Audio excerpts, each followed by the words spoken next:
And good evening and welcome to the Vegan Hour on another Tuesday night. This is episode 13 and tonight I am joined by Natalie and Brett from Cranky's Farm. Hello. Thank you for coming along, folks. This is, what was this, Tuesday, June the 12th. And I must mention straight off the bat that the Vegan Hour is sponsored by Vegan Frothers and Burleigh Town Storage. There's vegan Frothers in the background there. And Yana is watching and Paige is watching. Thank you. And Susie, thank you guys for coming online. And Janine, excellent. We're starting to get some people coming on straight away. So let's just have a look at what's coming up. Some events that are coming up whilst people come online. And hello, happy Tuesday, Yana says. Good on you. Tomorrow, you know where you want to be tomorrow? You want to be at Elixir Bar at any of their three venues because it's $10 pasta day. Yeah, I went last week for their jackfruit curry. Wow, that was good. Wow. So get along to any of their three venues, $10 pasta day. I think all day from 12 till 8 or something tomorrow. And this Saturday, 16th of June, is the March to Close All Slaughterhouses at Brisbane, 11 a.m. Brisbane City Hall. That was easy. Yeah. that was all I had, so that was really easy. So I can see a few people coming online. So tonight I'm going to be talking to Natalie and Brett about Cranky's Farm. What is Cranky's Farm? How it came into being? How you can help Cranky's Farm help the animals? And any questions that you've got, please just ask at any time, and we'll do our best to answer them. Or I should say, these guys will do their best to answer them. And Danny says, sorry, Harry, I make the best jackfruit curry. Okay, Danny. Yes. Next, on episode 14, bring some down, Danny, in 2 weeks' time, please. I'll gladly promote it on the show. Okay, so if you've just tuned in, Natalie and Brett are from Cranky's Farm, and we're going to be finding out all about it tonight. So let's start with how Cranky's Farm came into existence. Okay, so this is a really interesting story, and just as I say, as we're live streaming, if you've got any questions, feel free to ask them as we go along. So Natalie, tell us all about Cranky's Farm. Okay, let's get into it. All right, so 2009, Brett and I decided we wanted to buy a piece of land. Had the intention of retiring there and putting some cows on it because we loved cows. Nice. Didn't have a sanctuary in mind or anything. We were still eating cows at the time, but we loved them. Loved the cows. You loved them. Sadly, you loved eating them at the time too. Didn't really think about it. Hadn't made the connection. No. No. So we bought the land in 2009. Over 100 acres, isn't it? 103, is that right? 103 acres, yeah. Around 103. Yeah. So later that year, it was probably actually August because it was probably the exhibition. The Brisbane Echo. The exhibition, yes. And my favourite thing to do was visit petting zoos. If there was a petting zoo, I was in it. Yes.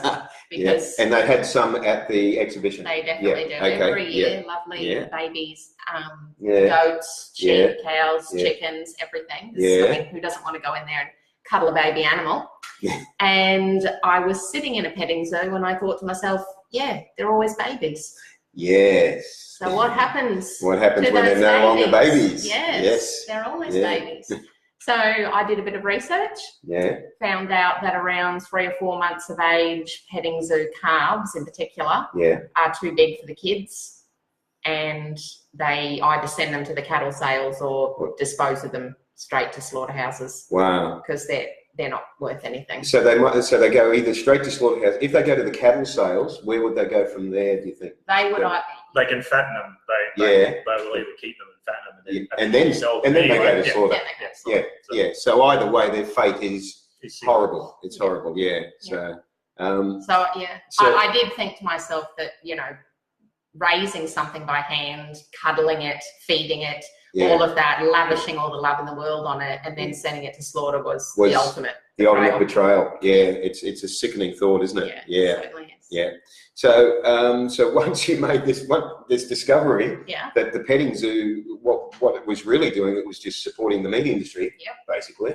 What did you do about that then? I run around some petting zoos. There was one, I can't remember the name, but I contacted one in particular in either the Sunshine Coast or Toowoomba, I can't quite remember. Okay. Yeah. And I asked her what is the fate of hers. Yeah. And she was a lady who sent hers to the sales. Right. So I sort of begged her if she had any that she was nearly ready to get rid of, if I could take them. Okay. And she very kindly said that she would have 3 that she needed to dispose of in February 2010. 2010, yes. Yeah. So, they arrived February 2010. Now, the first one was Cranky, right? Yep. He was literally the first one out of the trailer. He was literally the first one out of the trailer. The back of the trailer opened and he was literally the first one. Was he Cranky? Is that why he got his name? Well, the reason he got that was because he literally walked out of the back of the trailer. Yeah. Looked at all of us. Yeah. Kept on walking down the track. Away from the other 2 who also walked out. Yeah. And just kept on walking down the track, and we thought, oh, well, we've got fencing and all that sort of stuff. He can't go anywhere. Yeah. And we'll let him go, let him settle in. Yeah. And he wandered off. And he literally, we didn't see him until the next day. And we had to go and find him. And he wandered off, and he was like, I'm not sure if I want to be near you. Whereas the other 2 had literally just stayed with us at the shed. Humans, And how old were they? They were only 4 months? They were 4 months. They were 4 months. So we're going to see if I can get the lighting right on this. So we're looking at Cranky here. It's actually, is it Cranky there as well? Yes. Okay. So just if you have a look at the photo here, we're looking at Cranky at what age? That was 4 months. That was literally the day he arrived, pretty much. Okay, let's bring it up close. Look at how beautiful Cranky is. Have a go at this, will you? Fantastic. Now, if I go to this photo, this is Cranky. Yep. Have a look. It doesn't even look like the same animal, does it? No. It's just amazing. How old is Cranky in this photo here? See if we can get this right. 12 months old. Yeah. 12 months old. Yeah. So in only a few months, wow, he is. Raha says he is gorgeous. Yeah, he is. He was gorgeous. Yes. Yeah, that is amazing. The difference in colours, just wow.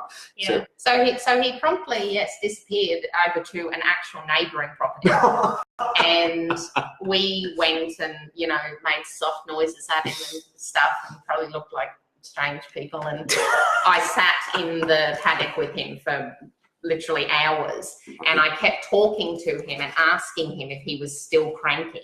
Oh. And that's where his name came from. Now, there is a beautiful photo of you with Cranky here, which I saw just before we went live. And it's not that far. So he once he did come back, he became literally my best friend. So let's see if we can get this nicely on camera. Have a look. Natalie with Cranky here. Have a look at this. Isn't this the relationship that we want to have with animals? Yes. We don't want to be eating them. We want to be like this. We want to be loving them. Isn't this beautiful? I can see that. Yeah. And that's not a forced relationship. No. That's That's Natalie sitting on the ground and him literally coming over, laying down, and putting his head on her. So he would actually seek you out to sit with you. So from an animal who really didn't want anything to do with you. Yes. To this with a little bit of kindness. Yes. To this beautiful that is person such a great. who just loved you. I've got to show that again because that is. Kate says, "Nah." Such a beautiful photo. I hope you can sort of appreciate it because it's a little bit reflecting the light there, but it really is. And I love that you put love there. He was literally, awesome. And he was also. He was a big protector of mine. That's the feeling that I got. When the others got a bit rowdy. Yes. If I was near Cranky, I never worried because he would always he was the leader of his tiny herd at the time. I mean, three of them. But he was definitely in charge, and he definitely protected you from the others if they got a bit silly. We've got a couple of questions there. Colleen's put love hearts with it. Sian says, cow snuggles are the best snuggles. 100%. And Vejo Bar says, how did you guys come up with the name? Yep. So that was because he left us. He didn't really want anything to do with us, and so we went. And we sat in the paddock with him for quite a number of hours. And I was talking to him, making nice noises, just trying to soothe him. And I kept asking him if he was still cranky, like cranky at us. And it just stuck because he was definitely not cranky after that. He would treat you with a bit of disdain from time to time when you first got there. So yeah, it was like, we still think you're a bit cranky. I think this is I'm going to go back to this photo. If you just joined us and you missed the first photo of Cranky at 4 months, wasn't it? Yeah. There on the, I'll just put there, Cranky at 4 months old, and that's where Cranky's farm is named from. So if you've missed that, have a look at that. Isn't Cranky amazing? Sadly, Cranky is no longer with us, but his legacy lives on. Yeah, yes. I really love that. I love that all those years later, we called it Cranky's farm, and now people are using his name. And I love that. It's good, isn't it? It's fantastic. And this is the love. Oh, yes. Yeah, you can see that. Can't miss that one. It also suits very well. Yes. So people say, but you don't have a cranky bone in you. Not at all. Okay, so you had Cranky and 2 other cows. Cranky, Bubba, and Push. Right, okay. And that was the start of Cranky's? Yep, that was the start of Cranky's. Wow, okay. And, you know... In those early days, were you what were you thinking, like, we're just going to have a couple of animals, or what was the sort of... It was just a forever home for them. I mean, as soon as they arrived, literally, it's like your child arriving. As soon as they arrived, it was like, well, you live here forever for as long as you need to. Yes. But still then, I don't think there was the sanctuary in mind. No, it was still... I think you come, I've met this animal, and he seems really to have lots of personality, but he's probably special. Yeah. You know, and I still probably, even at that stage, was like, he's probably a special one. Mm-hmm. So then, when was it? It was only a couple of months after that a friend that I worked with, who knew this person who had a couple of goats, who lived in Toowoomba and had to move to the city, said if you could take these goats, because otherwise they're going to slaughter. And so that was when Mrs. Black arrived. Mrs. Black, we've got a photo of Mrs. Black, haven't we? Yes. There's a question there from Sian. You had a new family member arrival. What's his story? Well, that's what we've been talking about. His story, haven't we? Hang on, let's go to Mrs. And Kate says everyone should visit Cranky's. It's a great day out. Yes, excellent. Mrs. Black. Yes. Okay, so Mrs. Black was the first goat to arrive. Yes. Okay, let's see if we can put Mrs. Black. I don't know if you'll appreciate, but if you can see, if I can hold this close enough, you can see the intelligence in Mrs. Black's eyes. Just really, the reflection there is making it really difficult to appreciate that, I think. But that's Mrs. Black. These are actually really beautiful photographs. If you're seeing them in person, I'm just trying to get them on the camera, and it's a little bit difficult. So when Mrs. Black arrived, I think it was pretty clear from the moment she arrived that she was outstanding. and a little bit different. Outstanding in the field. I had to do that. And we really had nothing to do with goats. We'd only had anything to do with goats at petting zoos or from afar. Right. And didn't even know what to expect, but being told that the goats were going to go to slaughter if we didn't take them. Then, of course, we said, better come to our place than anything else. Yeah. And from the time they arrive, it's literally like your whole attitude changes. So then, and that goes with every animal from then on, really. Your attitude changes every time you meet them. And the more you meet, and the more they all have personalities, we can't then start going, oh, that one's special. And that one's probably special. And then you realise, I think all of the animals have personality. Yes. And I can't possibly imagine any of them suffering now. And I have to do everything I can to stop this. Yeah. I do want to go back. We'll continue on with the story of Mrs. Black, but I just want to go back for the benefit of Sian, who missed the story about Cranky. Can we give a very quick version of how Cranky came about? Because Sian said, sorry, missed the first bit. So Sian wanted to find out how Cranky came. Oh, okay. Cranky arrived from petting zoos because we were considering getting some cattle to put on the land. And we were going to buy them like everybody else did, but then Natalie thought, what happens to petting zoo animals? Yeah. So, of course, we made some inquiries and we found out that they go to slaughter or sales. And we thought, well, that can't happen. It's not right. And, just because they're 4 months old and they've become too big for little kids to play with, have been used for what they think they're used for. So we adopted 3 to start with, and Cranky was one of those, and he was the first one out of the trailer, realistically. So, yeah, and so that's how Cranky's started. That's I hope you got that time, Sian, because we're not doing it a third time. And I got the comment from Kate there that everyone should visit Cranky's. Yeah, I've got that comment. Okay, so we were getting into the goats. Yep. So we got Mrs. Black. Yeah. And then I think after that was Chloe. Chloe, I think we've got a photo of Chloe. Yeah. Is that the 2 together? No, Chloe is the little Dexter girl. It was the boys first. Okay, so then we got another 4 dairy steers. Yeah. Okay. Petting zoo dairy steers. They're all they're these ones. These ones, yeah. These ones. Yeah. There's some of the dairy steers. So they were ridiculously small. You forget how small they were. Yeah. On my I think on one of the photos there on the Facebook page, there's a picture of a baby goat, which was one of Mrs. Black's baby goats. And one of the little boys, we refer to them as the little boys because they're little Jersey steers. Yeah.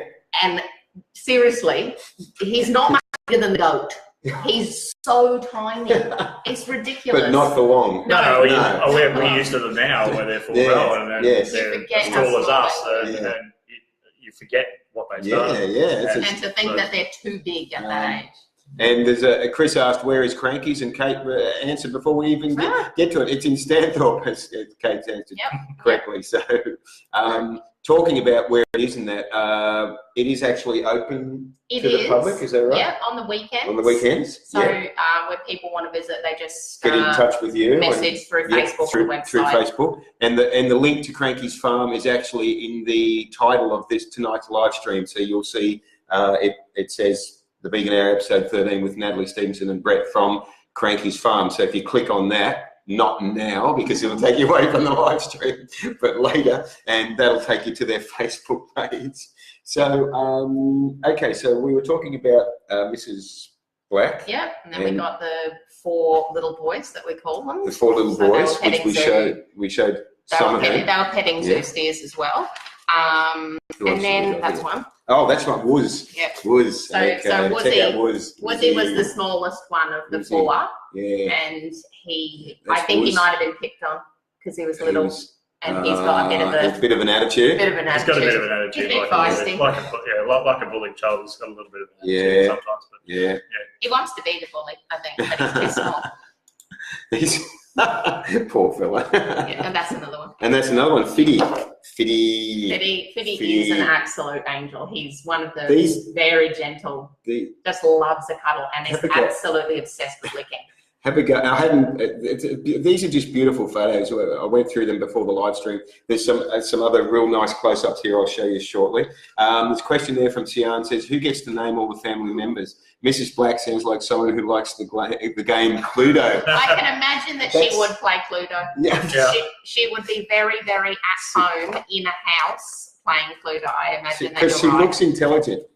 She's very clever. If you missed, I'll just go back. She's probably the last one here. I'll just go back to the, I think she's going to be actually. There she is. I don't know if you'll pick it up, but really she has such intelligence in her eyes.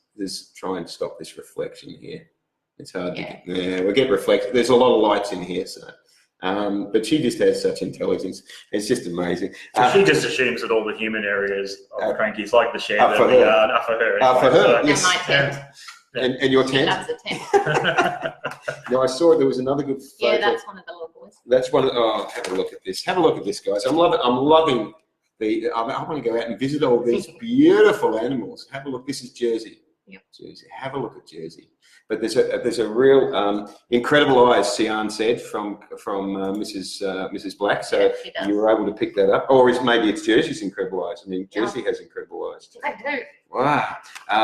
Let's get we'll come back to the donkeys because we've got donkeys. Sarah is, have a look at this. Have a look at Sarah. Have a look at Sarah. My goodness. It's the colour. The colour is amazing. And she's got that big floppy neck that you just want to get your face in. Isn't Sarah absolutely adorable, hey? Tell me that. Sarah was also destined for sales. Yeah. And thanks to you guys, this is fantastic. Thanks to you guys, Sarah now has a forever home. I want to see little love hearts come up, guys, for Sarah. I want to see the appreciation there. And who else did we have? We're going to mention the donkeys in a minute. I just want to get through we've seen Mrs. That's the other little boy. Mr. 8. Another. Oh, good. We've got some love hearts coming up there. Have a look at Mr. 8 there. Oh, that's good. The love hearts are coming up now. Thank you. That's good. Mr. 8 is another fantastic looking animal. Just wow. And actually, here's a good shot of Cranky's farm. This will make you appreciate and really want to go out there and see the animals. I looked at that and I said, I want to go out there. Now, it's not as green as that at the moment, guys. That's looking pretty green there. So, so it's been pretty dry out there for a while. I don't remember the last time it rained. No, it's been a good few months since we got any decent rain. Yeah. Saturday night it rained, and I thought, it's raining, and it lasted for about 2 or 3 mil. And I was like, so it wet everything, but it's really not enough to keep everything going. Luckily, you've got a dam. So we've got a runoff dam and a spring-fed dam, so water is not really an issue for them to drink. But for them to drink, certainly. So what about food? Talking about water and food and all that. What about food? So you have to bring in. So that's one of our major costs that we feed them every week. So and we've now purchased a round bale feeder so we can increase the amount of food that we can actually leave there for them because we've got to come back to Brisbane on Sunday to go back to work on Monday. Yes. So we leave them as much food, and obviously with round bales it'll last them longer. Right. Okay. So even though there is some still feed on the ground. Yeah. And we're lucky that we've got a central fence through the middle, so we can separate into a couple of different paddocks. But I try to hold them off one section as long as possible, so that there's a body of feed there that we can get them onto. Yeah. It's feeding them as much as we can. So that's obviously something we do weekly. There's some good comments coming in here. Judy asks, is there the possibility of camping at the farm?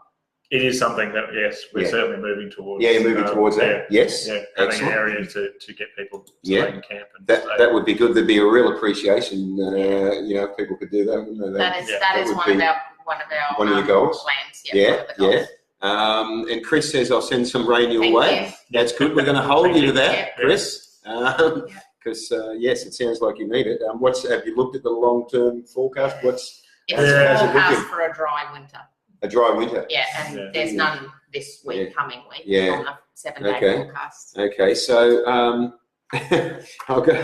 laughing at the pictures of the animals. It's some amazing, really fantastic photography. So this is Tinkerbell, one of the other goats? So Tinkerbell came to us in January this year.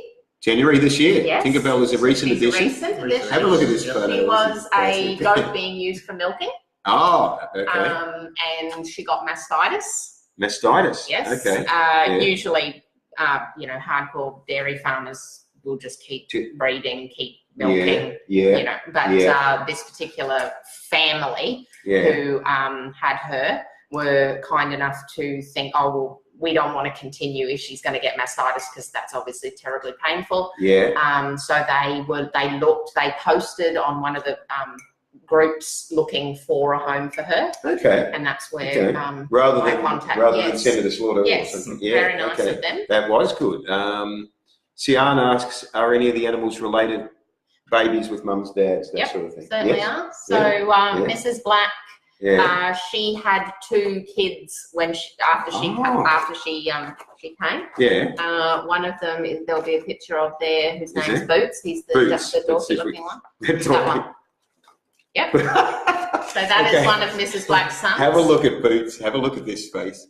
Have a look at this. On the Cranky Farm Facebook page, there's some very entertaining videos of them when they were little. Oh, really? Yeah. Okay, guys. They're just, the videos you see of baby goats are 100% spot on. Now, Boots is Mrs. Black's son. So let's get Mrs. Black. Okay, there's Mrs. Black. So I've shown you Boots. So Boots is the son of Mrs. Black, okay, that we show. And Mrs. Black thinks she has human rights and should just do everything she does people have are doing. rights. Yes.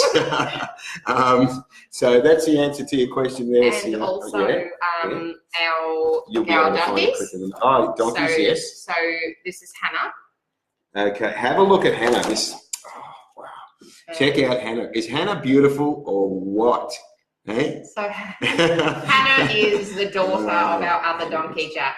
Oh, okay. Have we got a picture of Jack? Okay. So Hannah is his daughter. There's about 5 years difference between them, and Jack is their dad. So Jack is the dad of Hannah that we just showed. She's much bigger than him, and she's quite mean to him.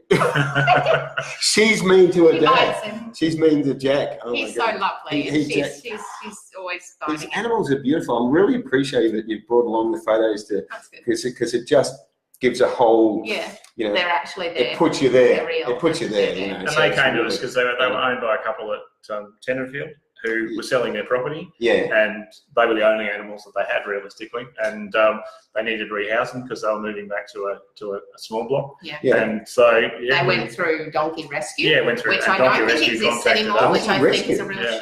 Oh, okay. Donkey Rescue. So they contacted us, and we got in contact with them. And being in Tenterfield, it wasn't that far from us. So.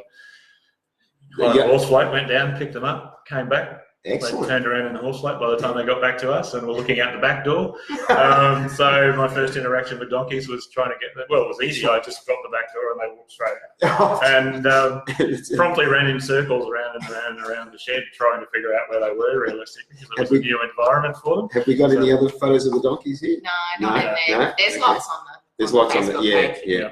So after the live stream, check out the videos and photos of the animals on Cranky's Facebook page. I like to post a lot of videos of their interaction with us because they're very.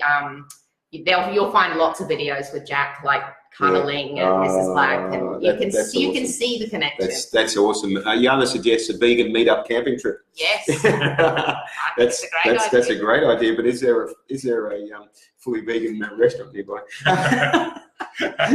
Now, who haven't we shown in this collection? Well, we haven't shown the newest edition, but we'll get there in a minute.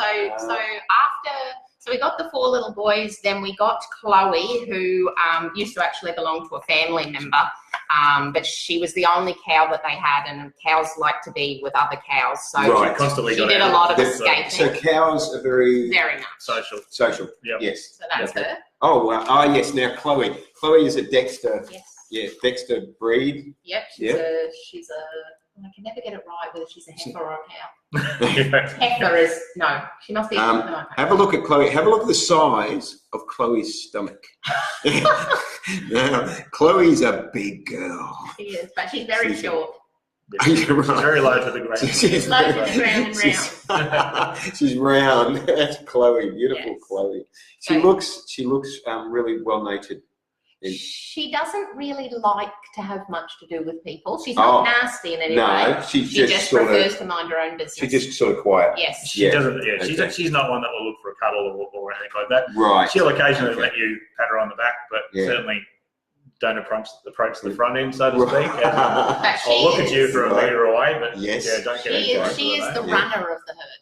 She's the leader of the running. So cows have a strange little setup where they have a leader who is their guardian, who is our biggest boy, Bubba. Right. But then well, we've got a picture of him when he was little. When we've got the little Bubba photo. Yeah. But then they also have a leader who we call the runner, who tells them sort of where they're going. Oh, that's Bubba. Oh, that is just exactly what he looks like. But that's him when he first arrived. Yes, my goodness. At what? A few months old. About 4 months. At about 4 months old. Have a look at Bubba at 4 months He's now old. taller than me and about 800 or 900 kilos. Can you imagine? In what period of time? Probably got to that at like 2.5. 2.5 years. Yeah. So this Bubba that we're looking at there at 4 months old is now 800 kilos. Look at that. Oh, can you? I can't even fathom that amount of change. That is incredible, isn't it? Judy Rush says all beautiful animals, and they are all beautiful. They are just fantastic. How many animals are out there now? At the 19. 19, Our latest edition was number 19. Was number 19. So we've mentioned the latest edition, and we have Monty is the latest edition. Yep. Okay, so Monty has. When did Monty arrive? He arrived last Saturday. Yep. Arrived last Saturday. This is very recent. So Monty has been there. What's today? What? Less than a week. Oh wow. Okay. So Monty has just arrived. So what's Monty's story? So, and I just want to say thank you because it was only through donations that we were able to save Monty. That's because awesome. Monty needed to be desexed because he was a bull. Yeah. And for the safety of people, and we don't want any breeding because I believe that if we have babies born there, that's one less animal we can save from somewewhere else. Right. So yes. it was only through your donations that paid for his operation. So there you go. And it was done in the kind of, so we paid properly to have it done. That is awesome. Monty even had painkillers after surgery. Wow. So Monty is not going to be breeding, but but thanks to people's donations for doing that. That's fantastic. That's great. So Monty arrived on Saturday. Yep. And so what was Monty's background? So Monty, it was a bit of a miracle because we got a donkey. I don't know what they're called. An equine, barefoot equine foot care person. Whoa! Try saying because that they don't times have quickly. No, they don't have horseshoes, obviously. Yeah, they have a barefoot carer. Right. Okay. And I got her through Facebook. And I didn't know anything about her personally, but she came to Cranky's to do the donkey's feet, and I wasn't there, but Brett tells the story of how she, Hannah was a little bit worked up, as she does get, and the Cindy, who's the foot lady, she said to Brett, do you mind if I try to give her a massage? And he's like, of course, that's a bit strange, but go right ahead. And it then came out that she was vegan. Really? Yes. That's awesome. So we have a vegan Hoof trimmer. hoof trimmer from Misty Downs Equine Care. Wow. In the Stanthorpe area. She's a vegan. She is lovely. She does a great job. That's incredible. Yes. When I do a vegan database of different businesses and all that, I have to put her on it. Yeah. That's fantastic. So So was it Hannah that got the massage? yes, it was Hannah that got the Hannah. massage. I just love this photo of Hannah. I love all the photos. Have a look at Hannah. It's just fantastic. So Cindy's parents had some cattle on their property, and Monty was one of them. Right. He was their breeding bull. Yeah. And they, because, we don't have any grass growing, they didn't really have any feed, and she convinced them that it was probably time to let the cattle, they're older people, time to let them go. They were committed to sending them to the sales. The females. Yeah. She begged for Monty to come to Sanctuary, and because Monty, she developed a relationship with Monty because he will be hand-fed with apples and things like that. So, wow. How old is Monty? 14 months. 14 months, okay. So she had a soft spot. She wanted to save the whole herd realistically, but she obviously couldn't afford to, and her parents were committed to selling them off, but she desperately wanted to try and save Monty, and said to us, could Monty come to Cranky's? And we were like, of course he can, but obviously as a bull we needed to get him to sex, which happened through donations, which was great. That's awesome. That is awesome. And so he's arrived. Now let's see. Who haven't we? We haven't. So Sarah and Trixie were they're Drought Master girls. Drought Masters, okay. And they belonged to a gentleman. I don't know where near us. And his daughter is vegan. And she posted on one of the pages that her father, they'd run out of grass and he couldn't afford to keep them and everything. And he was sending them to the sales. Right. And so that's where Sarah came from. That's where Sarah and Trixie. And how old is Sarah now? This is Sarah. Maybe 2? Oh, yeah. Oh, 3, I reckon. Yeah. Sarah's beautiful. They are beautiful girls. Just so they were beautiful. very, very, very skittish when we got them. Sarah's still a bit standoffish, but she's getting better.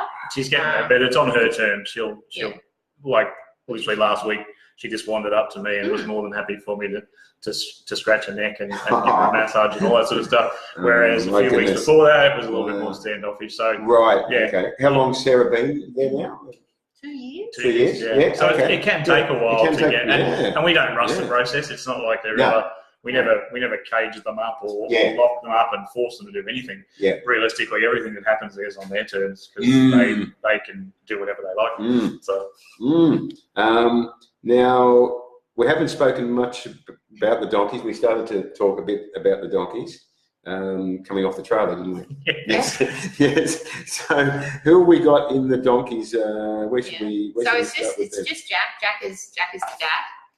That's right. We're talking about Jack. We're talking about Jack. He was 10 when he arrived. Anna? So, So hang on, I'm getting lost with all the animals now. I'm just thinking, oh my goodness. But there was some. We've missed a couple there. There was. We missed Push. Yeah, Push was the one of the 3 at the beginning. At the beginning, it was Cranky, Bubba and Push. Cranky, Bubba and Push. So Cranky started with. Age. This was one of the first animals, one of the first 3 animals at Cranky's farm in 2010. And he's now obviously full grown. He's probably 700 kilos instead of 800 kilos. So he's a little bit small. Wow. He doesn't like it. But I want to find out about these 2. Yep. Okay, Bambi and Little One. Yep. Little One. Yeah, Little One. So Little One. Yeah. Little One is the smallest of the 3. They came after Mrs. Black. Yeah. And she was the smallest of the 3. And there's another one, Bossy. Bossy, we got Bossy there. Yeah. Bossy. Okay. Her. Now she's very tall. Yeah. And she was fully in charge of the goats. Like she was 100% the boss. Yeah. And which is why she's called Bossy.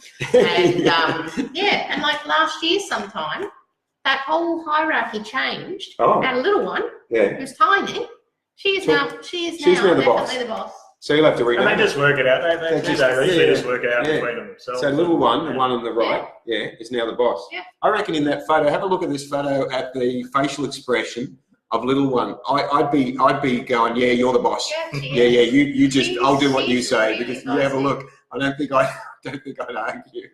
No. Sian says, what markets can we see you at? Yeah, so we're at now the Brisbane vegan markets every fortnight. You were there just on Sunday? Yep. Yes. We've got a slot at the Davies Park markets, although that's on a Saturday, and we try to make sure we're at Cranky's at least on the Saturday. Right. And hopefully the Saturday and Sunday. So but every Brisbane vegan market will be there. Okay, that's excellent. Yeah. Now, one thing we haven't talked about is how Cranky's, the farm, made you become vegan. Oh yes, it was just, I think, developing a relationship with one animal makes you think.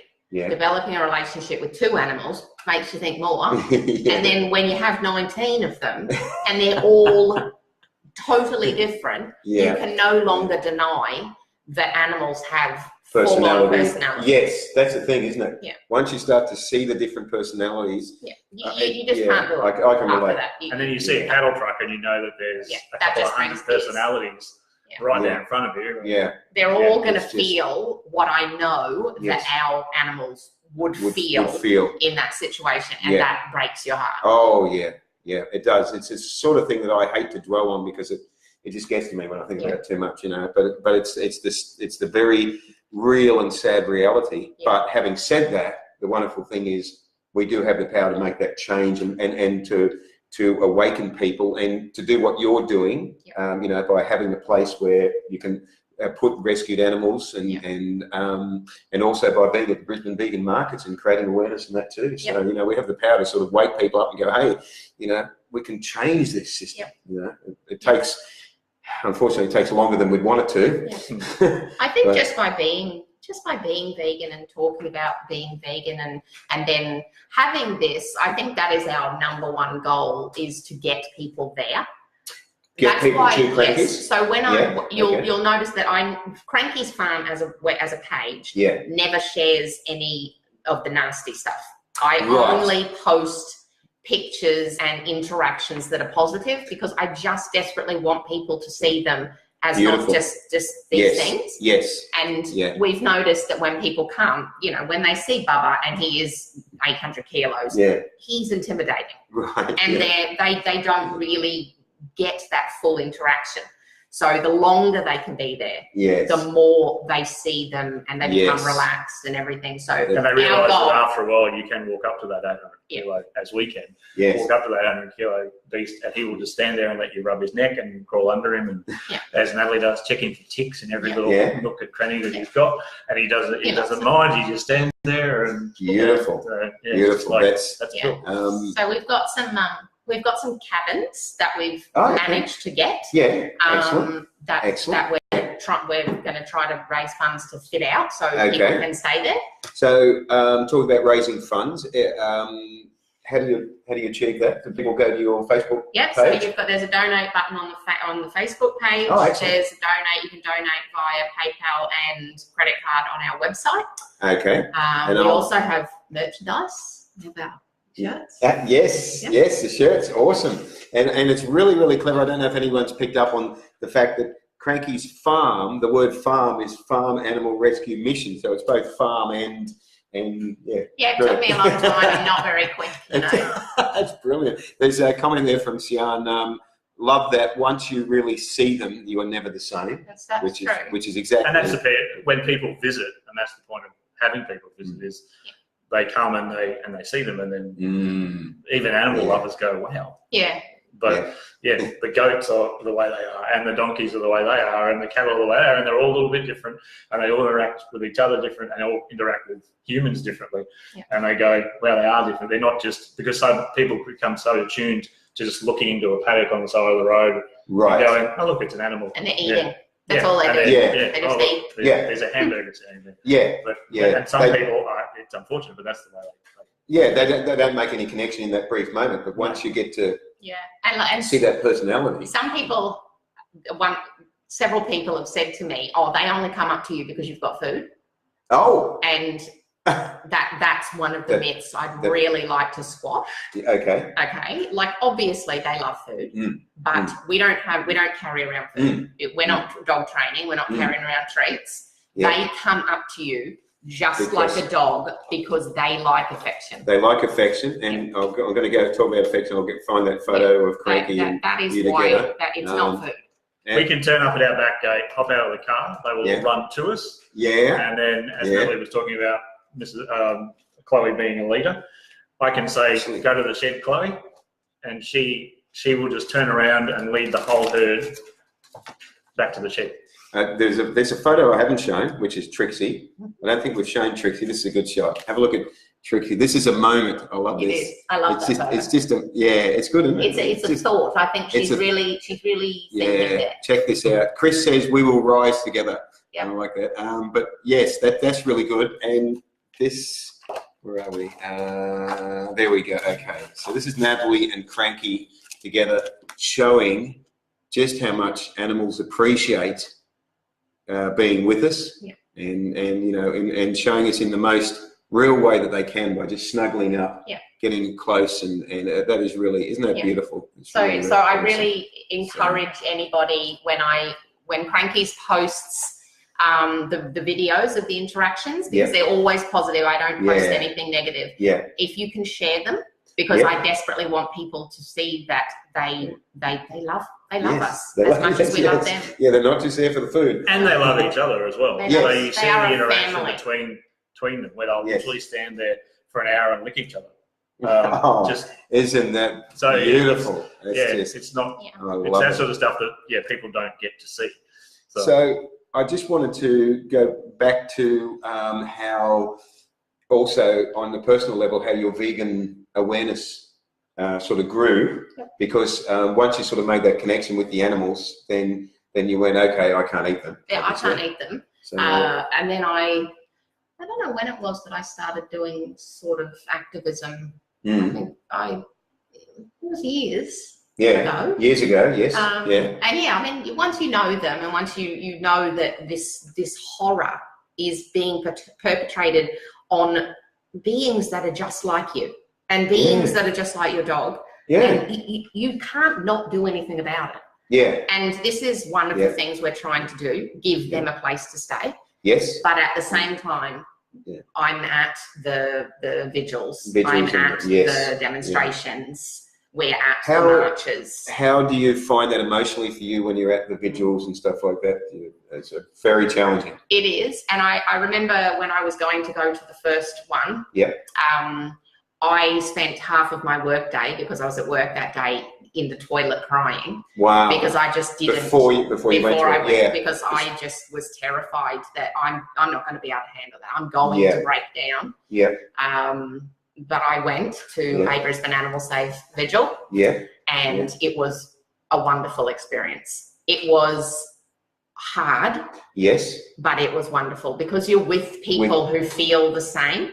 And it's very supportive. Yeah. And it inspires you. I thought that's what you were going to say. That's the reason why it was wonderful, because the community that you were with. Yeah, you're with people that's supportive.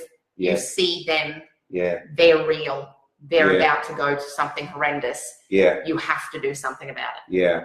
And it's inspiring. So when you sort of find yourself in that situation, does that sort of, you can sort of understand why, say, some activists then become very determined to sort of go in and rescue them. Oh, yeah. And because it's like, we've got to do something here, you know, it's because it's just like, this can't continue on. So it can't continue. Yeah. So now, so just stepping back again, so with your veganism, it's touched a lot of people. Yes. You becoming vegan. Yes. Brett becoming vegan. Yes.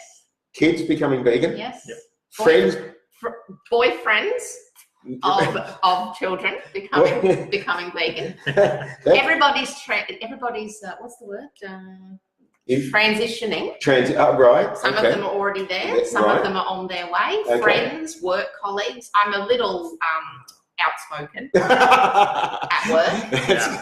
Like, I don't think there's anybody who doesn't know that I'm vegan. You know, I'm that. Oh, hi, I'm Natalie. I'm vegan. But that sort of becomes funny. I go vegan. Yeah, that's good.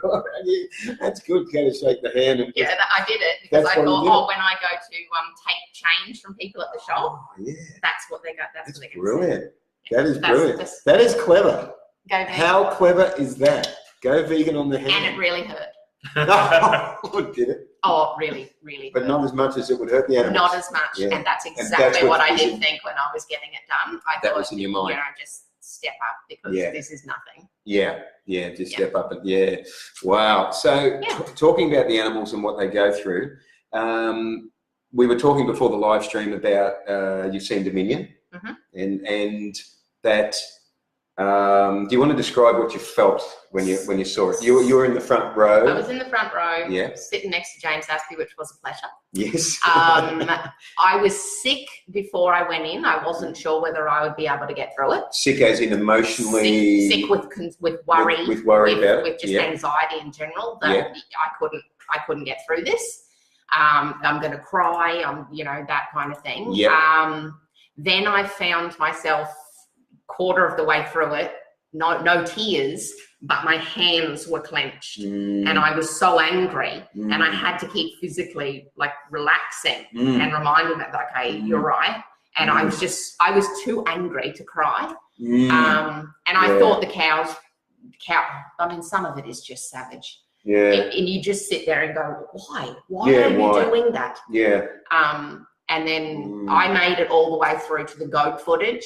Yeah. And because the love of my life is a goat, and they scream literally like babies, and that I lost it at the goats, but it was absolutely brilliant, absolutely brilliant. And if you can get anyone to watch it, it is, even as a vegan, because I haven't watched any of the other documentaries. Oh, you haven't seen Earthlings? Nope. Wow, so you went, geez, you went in for that. I went straight in. Oh, wow. Yeah, no, but it was 100% worth it. It's just so well done. It's so true and real and honest and factual. Yes, and it dispels all the, not the myths, but all the excuses that people come up with, like, oh, well, that doesn't happen in Australia, That's right. And what was the other excuse? Because you were talking about Chris Delforce was there and he was answering some of the questions. One of the really good questions I thought was somebody said, well, what do we say when people say that you're just showing the nasty stuff? You're just showing, all the most horrible footage that you could find. And he said, I could make many documentaries with the hundreds of hours of footage I have. I could make a documentary on each species that was there instead of one on all of it. And the lady, I can't remember her name, who was there speaking, she said, and you've got to remember, some of the cameras were only in the place for one day. In that one day, it caught something horrendous. It's not likely. So what is the chance of that happening? So in just that one day, there was something horrendous. So it's happening all the time. Yes, all the time. Yeah. John's got a comment there. Animals don't need food to wish to have your affection. They want affection, not just food. Yeah. Anyone who thinks they only want you because of food are underestimating the sentience of animals and greatly overestimation their own. I think we've got some grammar there. Animals, this is a long one. But thanks, John. Animals knew, I'm glad we've got 10 minutes left. Animals knew and felt love and affection before our species set foot on this earth. That's actually a good point. They gave us the gift of love. We just need to use it for them. Humans have splices of the DNA, the physiology, the anatomy, the psyche, and every single animal that preceded them along the evolutionary timeline. Wow, that's good. Yeah. It'd be even better if I understood half of what it was. No, that's a very relevant point, John. It's true. Yeah, that's excellent. So we've got about 10 minutes to go. So what haven't we talked about with Cranky's Farm? We want to talk about where it wants to head in the future here. So you've got some. You want to give sanctuary to as many farm animals in danger as you can, which is great. And you want to educate and bring awareness to the public about the atrocity which is going on and about the rich, complex, and fascinating lives of farm animals, which we've been able to do a little bit tonight on the live stream by talking about the personalities of the animals that you've got there and the way that they interact with each other and that. So to achieve those two goals, you need funds, and that's what we were saying just a short while ago there. That you can go to the Cranky's Farm Facebook page or to the website, which I will put a link to after the live stream, and there's the ability to donate and help there. Now also, if you've loved seeing the animals that you can get in touch with Natalie and Brett and actually go out and visit them. I'd love to visit them now. It's just after seeing these photos, it's just awesome. Was there any ones that we didn't show any? I don't think so. Because we sort of went through. But speaking of the photos, one of our new merchandise lines is canvases of the photos, and we had them at the market's just gone. They're just a little 20 centimetre square canvas. I try to do like the full face, close-ups. Like this, but close. So you can get a canvas of. And they were really well accepted. People seem to really like them. Like you can get a canvas of a push or one of the other animals. We also have the shirts. So and the shirts as well. And I think it's not just about the money, because at the moment I have to sell the shirts at the actual cost that we pay for them. So I'm not making any profit, but by wearing a shirt, you're advertising.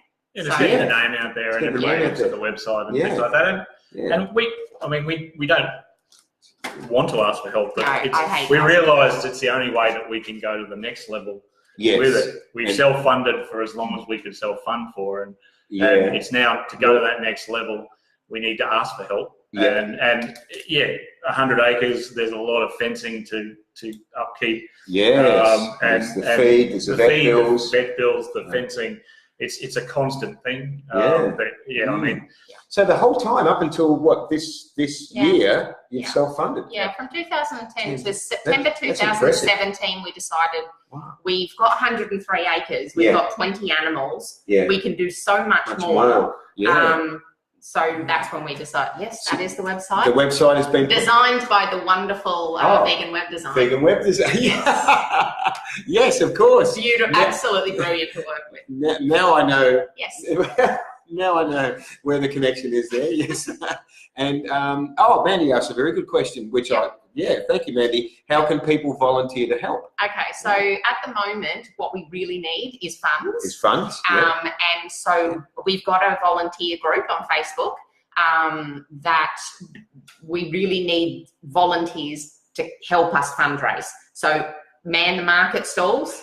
Organise other fundraisers. So we've got a group, and it's just all about collaborating, coming up with ideas, and putting stuff into action. So that's what we need volunteers for at the moment. Okay, that's good. Once we can get to the farm full time, that's when we can get animal care volunteers in. Right. We also need, because it's located 2.5 hours from Brisbane. Yes. You have to be able to stay there if you want to volunteer. Yes. I've put out the call for volunteers in the local area, and being rural, there isn't a lot. Yes. There's a Warwick group, and there's I've met now 3 vegans in Stanthorpe. That's impressive. Yes, it is. That's really impressive. That was another coincidence. The donkey lady, Cindy, she went to, she messaged me the other day and goes, oh my God, I went to a new client. She's vegan. And she works at the Summit Winery. Yeah. And we've got no vegan wine. And she tells me everything from 2016 onwards is vegan. Really? Yes. At the Summit Winery. Wow. So if you're vegan and you want wine, go to the Summit Winery. Oh, amazing. Wow. Yeah, so it is growing even out I think Stanthorpe's become the vegan that's our central. mission. Yeah, that's quite impressive. The next up, there will be a vegan restaurant out there soon by the sounds of it. So yeah, we'd love to have working bees and stuff like that, but as Natalie was saying, it's trying to raise some funds to have in the bank there, to go out and buy the fencing and stuff like that, because we do have quite old fencing that I'm constantly upkeeping, but to actually pull it down and replace it, obviously, yes, you could do that with working bee, but you've got to have the fence posts and the wire and all that sort of stuff. You've got to have the materials before you can undertake the project. So that's what we're sort of okay, so the best way that people can help at the moment is by, as you say, by manning, say, you know, they could be at Brisbane Vegan Markets doing the store. Correct. We can be out there. You can be up there, And that way we could get to the Davies Park Market. And the Boundary Street Markets and the Victoria Point Markets and everything else. So if you want to volunteer to help us, send the page a message and we'll join you to the volunteer group. And then it's just a big talk fest on how we can raise more funds. Judy asked if she can get a donation box for her business. Absolutely. We do have donation boxes. Excellent. We have them in Flower of Life. Oh, yes. And okay. Well, Judy's business is in Logan. Well, it's Logan area. I think that's right, Judy, isn't it? I've forgotten the suburb now. But so Judy, get in touch with them through the page. So that's awesome. That'd be really good. Because if you need a vegan mechanic, Judy and her husband Steve are brilliant. And they fixed my car when other people had no idea what was going on, and highly recommend them. Awesome, thank you. So let's Underwood. That's right. Yeah. I don't know why I was thinking Logan. I couldn't think of Underwood. Thanks, Judy. And they are really good. They actually, I'm going to give them a quick plug because they actually have customers travel from Harvey Bay and from Warwick was 2 of the places they said to get their cars done there because that's some trust. That's some trust for you. That's some trust. Yeah. They know it. Steve knows what he's doing. Judy's husband Steve, he's just wow. So we're going to start wrapping up. It's 8:28. We're going to start wrapping it up. So was there anything that we can mention towards the end here that we've forgotten to mention? I think we've covered a lot of stuff here. I think we've done. I mean, it's been really awesome to find out about the animals. To find out about the history and the influence that you've had in making other people go vegan as well, and the activism and it's just, and I've also appreciated everybody's comments, and there's been a lot of really positive feedback and interaction here tonight, which is what live stream is all about. So I want to thank you guys for making the journey down from Brisbane to come on, and and once again, if anyone can help with volunteering or whatever, just get in touch with on the farm page, in Cranky's farm page, and they'll take it from there. Yes. So I'm going to start winding up now by letting you know what's happening in a fortnight's time on episode 14, which is on June the 26th. And I'm going to have Paige Renshaw from The Whole Connection. If you haven't heard of The Whole Connection, or if you haven't heard of Paige, what you're going to find out is that she's organised Australia's first vegan cruise. Yes. You've heard about that? Yes, and she does a lot of other stuff as well, but that's the one that people probably know of her from because that's been promoted quite a bit. So Paige will be on in 2 weeks' time. She'll be talking about the vegan cruise. She'll be talking about a lot of the other stuff she does and her vegan journey as well. And Kate says, well done, Nat and Brett. You're a natural behind the camera. I didn't even pay her for that. I'm going to second that, Kate, because these guys are fantastic behind the camera. This is their first live stream. Yes. I love it. This is great. So it's been a pleasure once again to have you on the show. Thanks, everybody, for watching. This has been the Vegan Hour, sponsored by Vegan Frothers. So you can get your cruelty-free clothing from there. And I will see you guys on the Vegan Hour in 2 weeks' time for episode 14. So until then, I've got to get that right. So, hey, I think you can, can't you? Yeah, you got. Well, you sort of. Oh, Brett's got it. So live vegan and save lives, guys. Save lives, guys. Thanks, everyone, and good night.